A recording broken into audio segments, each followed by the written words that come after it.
Good morning, my name's Scott Galloway. I teach at NYU and I appreciate your time.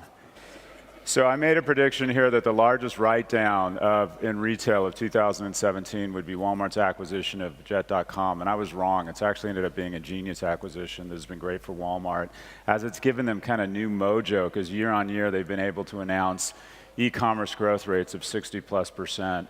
I said Apple's streak might be coming to an end. I thought they had lost their mojo. That was wrong. They continue to perform on almost every metric. I felt that the most overvalued company in the world was WeWork and was going to experience a huge decline in value. I was wrong. They've announced a bunch of very innovative initiatives that have extended the consensual hallucination between WeWork and the markets. The valuation has actually grown. Said another big write-off would be Unilever's purchase of Dollar Shave Club. I think we got that right. People fell in love with subscription. They're just bad CPG models. They wildly overpaid for this, and it will be a write-down. Biggest head fake of the year in technology was virtual reality. I think we got this right. Virtual reality is already dead. We just don't know it yet. These may not seem that provocative now, but take yourself back 12 months. I wrote that Facebook's next product would be called Snapchat. We were all hoping Snap would be the Facebook of video. It ends up that the Facebook of video is Facebook. And Instagram stories has blown by Snap. Snap, again, is effectively The Walking Dead and will be acquired by Google or someone else within the next 12 months. I didn't think they were going to get public, and I thought they would decline in value, so I was half right. They did go public. So I think Amazon is getting into AI zero-click ordering, where anyone in a Prime household is going to just start getting stuff sent to them. 45% of the US population has an Amazon warehouse within 20 miles of them. They have your purchase history, your trust, and now they have access to your refrigerator.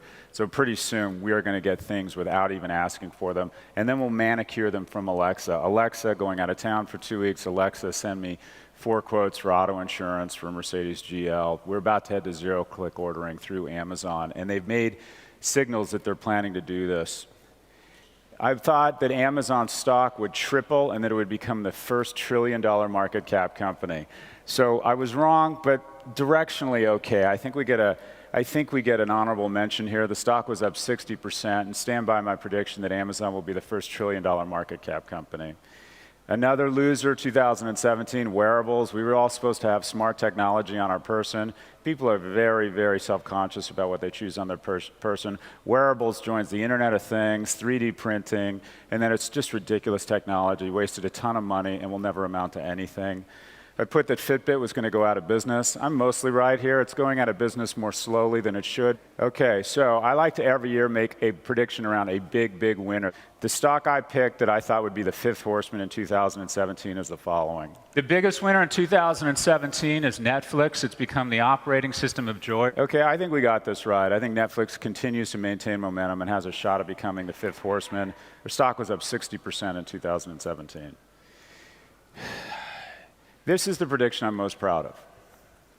So again, this seems obvious in hindsight, but 12 months ago, our only argument was which CEO of big tech was more Jesus-like are going to run for president.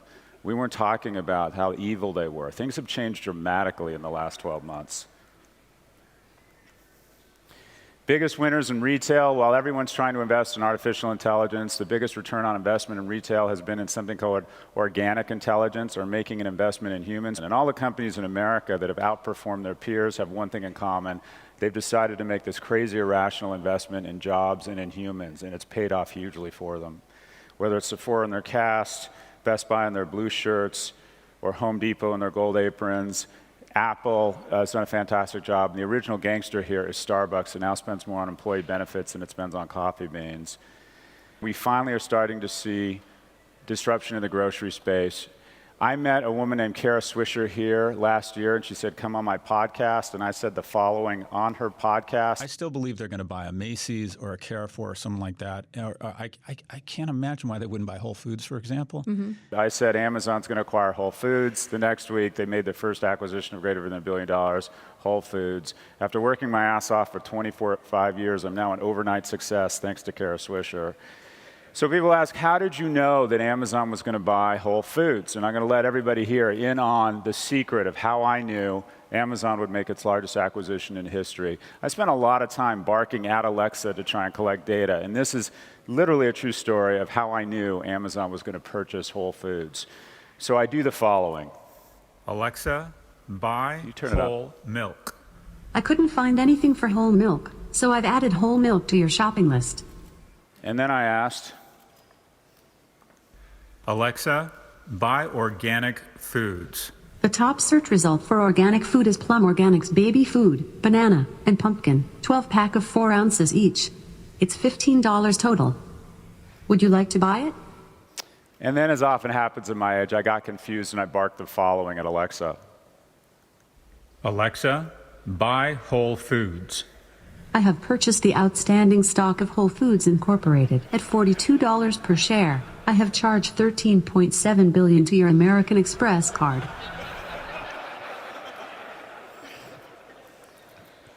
I thought that'd be funnier.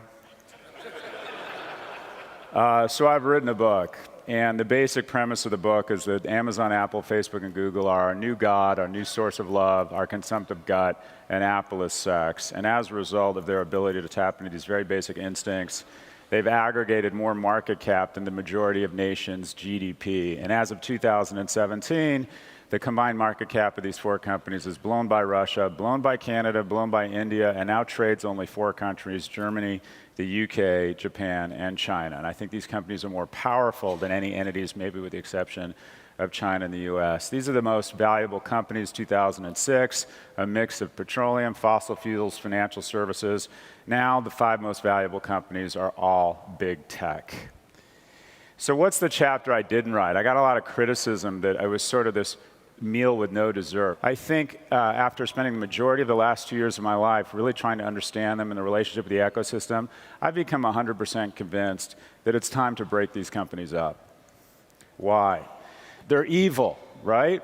Well, okay, there's reasons to be angry at them. They basically power fake news. Legitimate news sites get 10% of their traffic from Facebook. Fake news sites get almost half of their traffic from social media. So the notion that our platforms had been weaponized by the intelligence unit of a foreign adversary initially was responded by Facebook as being crazy. We were crazy for thinking that. Then we found out it was millions of people. Now we're finding out it's hundreds of millions of people were exposed. Here's a ranking of the most powerful people by Forbes. This is an insult to Americans. The most powerful person in the world, hands down, is Mark Zuckerberg. He can turn off or on your mood. He can take any product up or down and pretty much kill any company in the tech space.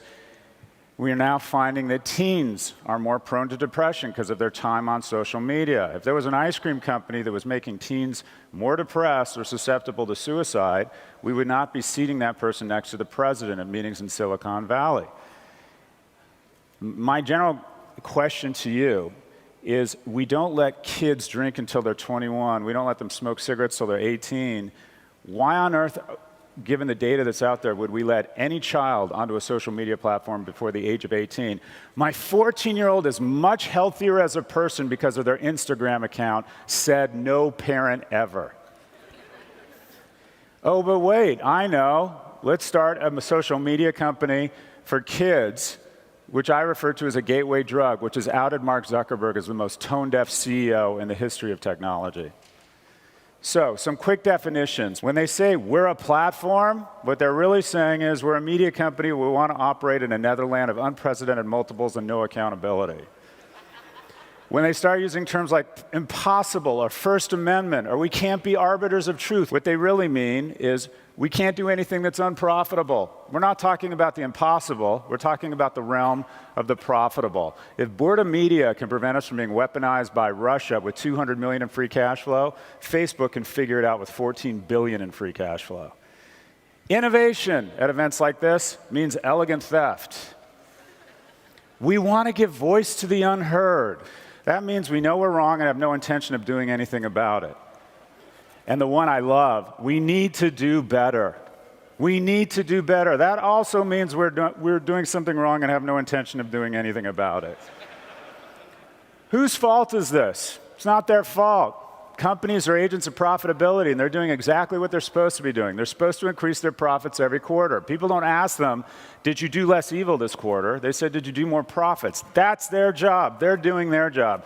Who screwed up here? The man in the mirror. We are not electing officials that hold these companies accountable or subject them to the same scrutiny as every other company. We're the ones at fault here.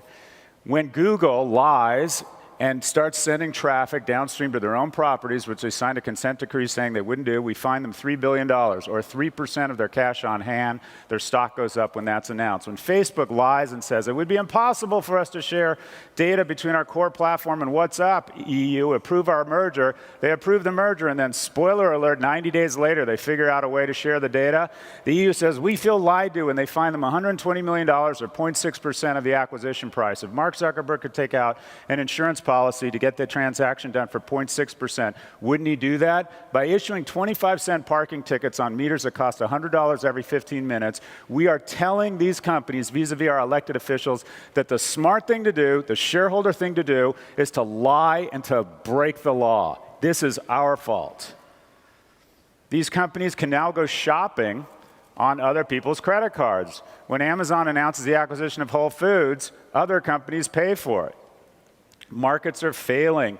The value of Kroger, the largest pure-play grocer in America, between the time of the announcement of the acquisition and the close, declined by 1/3 because Amazon had purchased a company 1/11th its size. Amazon can now perform Jedi mind tricks. It can look at another company and begin inflicting pain on it just by wishing it ill. All consumer stocks now trade on three things: the underlying performance of the company, what's happening in the macro environment, and what Amazon is or isn't doing in that sector. Markets are failing. The key to competitive markets is that no one company has too much power, and we have blown way by that.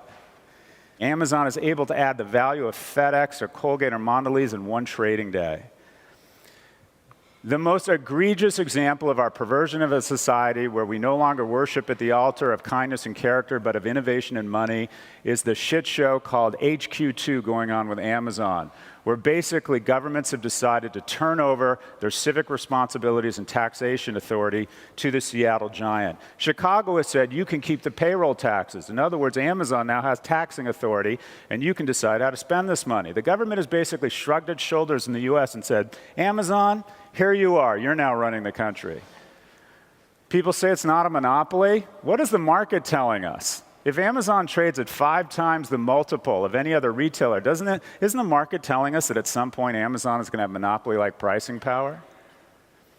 They like to use the number 4%. We're only 4% of retail. Leave us alone. Well, that's a number, but here's some other numbers. They're 24% of all retail growth in the US. They're 1/3 of all cloud revenue, the fastest and most profitable company sector in technology. They're almost half of all US e-commerce sales, 55% of Black Friday. They're 2/3 of households now have Prime. More households have Prime than have cable television or voted in the US election.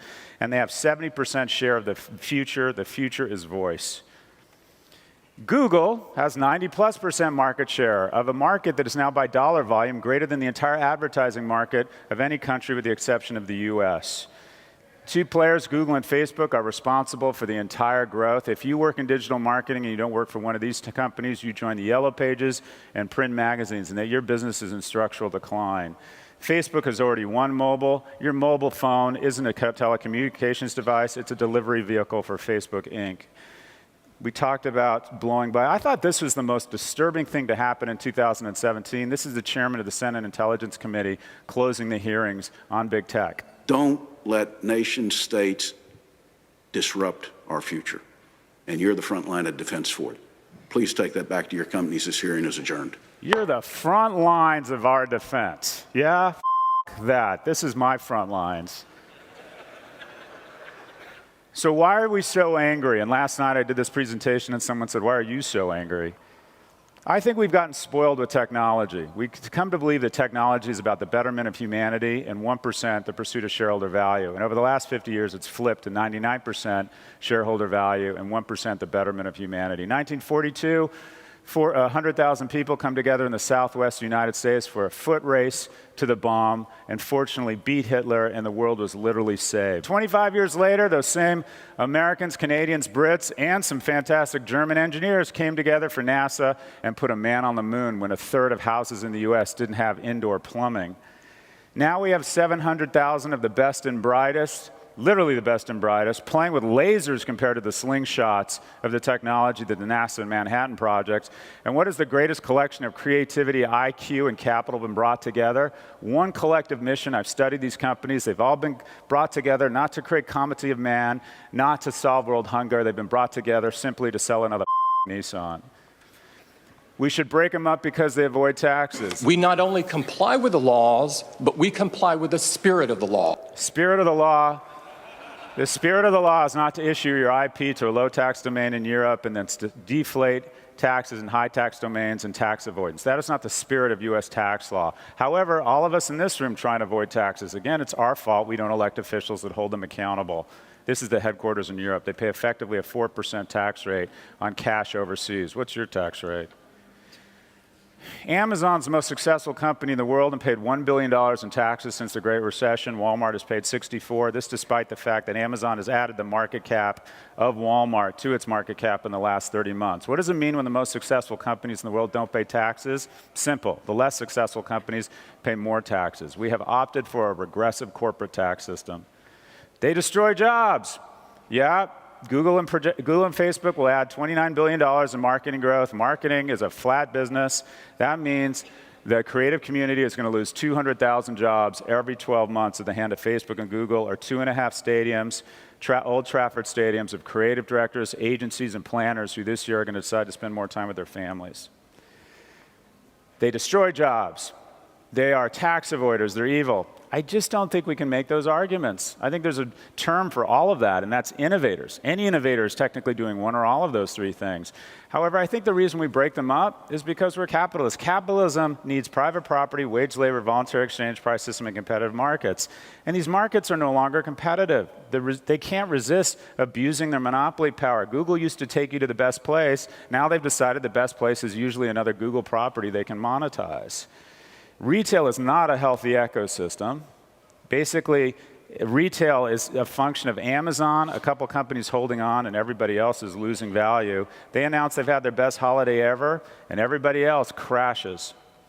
This is the respective market shares of different industries when we decided to move in and oxygenate the market and break them up. Not a lot of difference in the market share here than the market share of these companies right now. So the notion that we're not at similar levels when we made decisions to go in and break companies up is just not true. In order to accomplish this, we need to get rid of the macho test. There's this feeling that's been fomented by big tech that if you start talking about regulation or trust busting, you're a wimp, you're a liberal, you're a knee-jerk professor that doesn't understand competition. You're afraid. I go on Fox News to talk about big tech. I talked about breaking up Amazon, and this is no joke how they introduce me now on Fox News. He's a socialist, but we'll have him on the show. Oh, you're a socialist. You are a socialist, are you not? I'm a full-throated capitalist. So that's how they introduced me on Fox, as a socialist. So let me ask you this. The object of everyone's affection in the innovation community is Google. If the Department of Justice had not moved in on Microsoft in 1999 and said, stop killing small companies as you have done to Netscape, Google would have never made it out of the crib. They would have never gotten to $750 billion in value if we had not moved in and warned Microsoft to stop killing companies. Regulation and trust busting, when done deftly and carefully, oxygenates the market. It doesn't constrain it, and it is time. Some predictions for 2018. The major stories of the year will be crypto, strange bedfellows, voice, and the breakup of tech. Amazon will pass Apple in value. Alexa emerges as the iPhone of the next decade. Amazon Media Group blows by every company except Facebook and Google. Cryptocurrencies crash by over 50% in a month. I made these predictions a month ago. That looks like that one's right. The ad tech landscape goes from bad to worse. Large communications conglomerates shed 20 to 50% of their value. Twitter, Snap, and Pinterest are acquired or valued at 25 to 50% of their highs. Almost every digital marketing content darling, including Refinery29, AppNexus, and BuzzFeed, becomes a distressed asset at the hands of the duopoly. M&A hits a fever pitch. We're going to see strange bedfellows. Everyone's trying to figure out a way to bulk up against these players. A bunch of brands will launch marketplaces. Most of them will fail, and then there'll be a consortium that will work. Shares in online furniture company Wayfair will crash. Amazon will acquire Carrefour or Nordstrom. Large CPG firms will merge or forward integrate into retail as they've discovered the world of voice is very bad for them. Disney becomes the fifth horseman. The breakup of big tech begins. It won't happen in the US, it'll happen in Europe or in a red state in America, as Europe incurs all of the downside with a fraction of the upside. These have been fantastic vessels for the transfer of wealth from the rest of the world to the US, and then from the middle of the US to the coasts. Everyone else has been a net loser. The coasts in the US have been huge net gainers. Facebook stock peaks. The business will continue to accelerate, but they'll experience multiple contraction as Mark Zuckerberg burnishes his reputation as a tone-deaf CEO, and they start incurring multiple contraction from fear of regulation. A nation in Europe will ban one of the four, deciding that the Chinese model of stealing the IP, propping up a local competitor, and capturing the value domestically is the way to go. And by the way, as far as I know, no Chinese platform or e-commerce company has been weaponized by Russia.